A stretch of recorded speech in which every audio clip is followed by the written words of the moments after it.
folo taona kosa zao no nijoroan'ny centre Sembana Mijoro ho araka izany dia efa anjatony maro ihany koa ireo ankizy tanora no nandalo teo anivon'izany akany izany. Amin'ny asabotsy avy izao no ankalazana fomba ofisialy izay tsingeritaona n'ity akany ity. Raha ny tatitra azo avy amin'ny mpikarakara moa dia tsara ny tanjona tao anatin'izay folo taona lasa izay.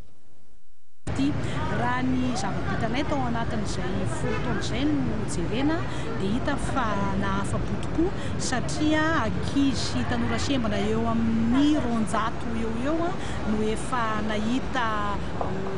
nahazo fanampiana avy tamin'ny centre Sembana Mijoro, ka ny 80 eo amin'ireo 200 ireo no efa manana anton'asa mahavelo-tena amin'izao fotoana izao. Tiako aloha ny manamarika zany fa ao anatin'ireo lehibe 80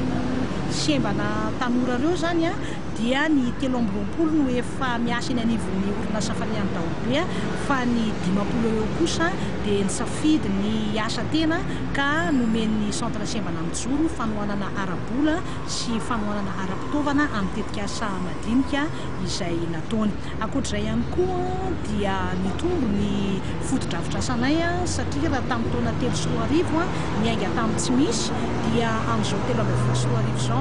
dia efa manana